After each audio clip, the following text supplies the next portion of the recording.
Siz bu əməliyyatı qisas əməliyyatı kimi adlandırırsınız. Haqlısınız.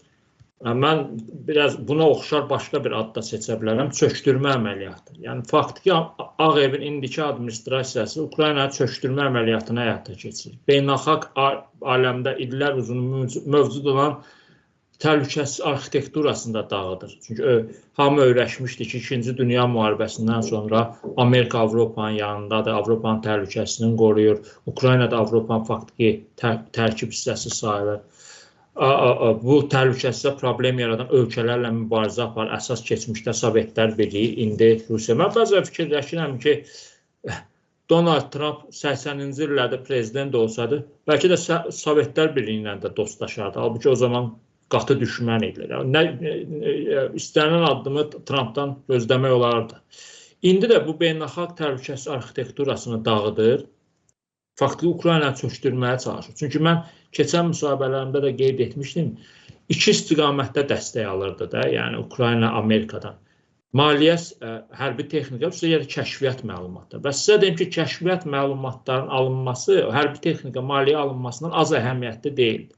Çünki bu kəşfiyyat məlumatlarına görə Rusiya işğalçı ordusunun yer dəyişmələrini müəyyənləşdirə bilib, onlara zərbə endirə bilirdi Ukrayna.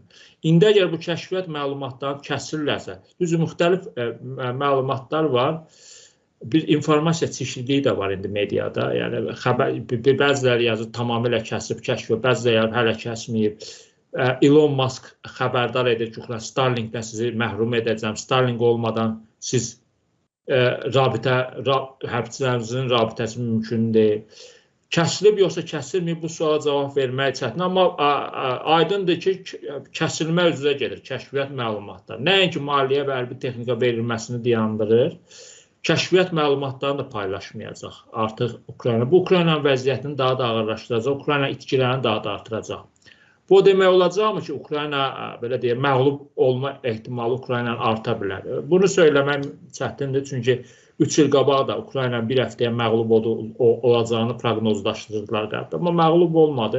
Bir ilə yaxın özü savaşdı. Heç yerdən hərbi texnika filan da alınmırdı. Kiçik istisnalar xaricində. İndi əlbəttə Amerika kəşfiyyat məlumatlarını kəssə, əlbəttə Ukrayna üçün çətin olacaq. Amma çətinlikdən də çıxmağa çalışacaq. Yəni Zelenskinin son açıqlaması da odur ki, biz təslimçi sülhə razı deyilik. Bu deməkdir ki, müqavimət davam edəcək. Amma görünən odur ki, bəli, Amerika artıq Ukraynanı çökdürməyə çalışır. Bir var dəstəyi dayandıra, bir də var çökdürmək istəyir ki, Ukrayna məğlub olsun bu müharibədə və bunu da gizlətmirlər.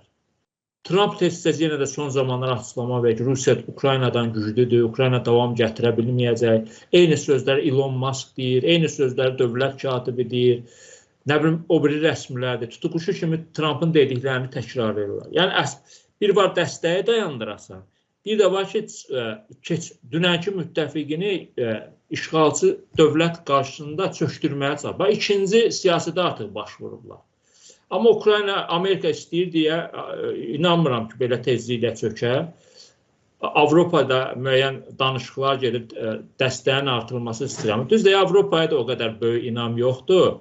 Çünki Avropa ölkələri də indi illərdir danışırlar, amma nəticə ortaya qoya bilmirlər. Üstəgəl qınamaq da çətindir. 27 ölkə var Avropa İttifaqı, hərəsinin ağzından bir avaz gəlir.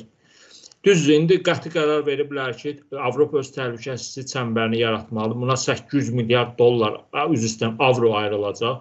Amma bu pulları harada toplanacaq, bu ölkələr pulu verəcəklər.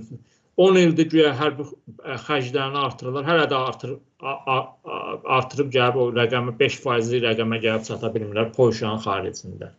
Yəni, çox danışırlar, amma əməl yoxdur. Düzdür, yenə də hansısa şəkildə Ukraynaya dəstək verirlər, hərbi texnika, biraz maliyyə ayrılırlar. Bu, Ukrayna ayaqda dayanması üçün vacibdir. Amma bütün hallarda Ukrayna heç Avropaya da arxayın olmamalıdır. Nə Avropaya arxayın olmalı, nə də Amerikaya. Yalnız öz gücünə, yəni Ukraynada reallıqları da anlayırlar. Yəni Krımın geri qaytarılması, şərq bölgələrin geri qaytarılması artıq çətindir.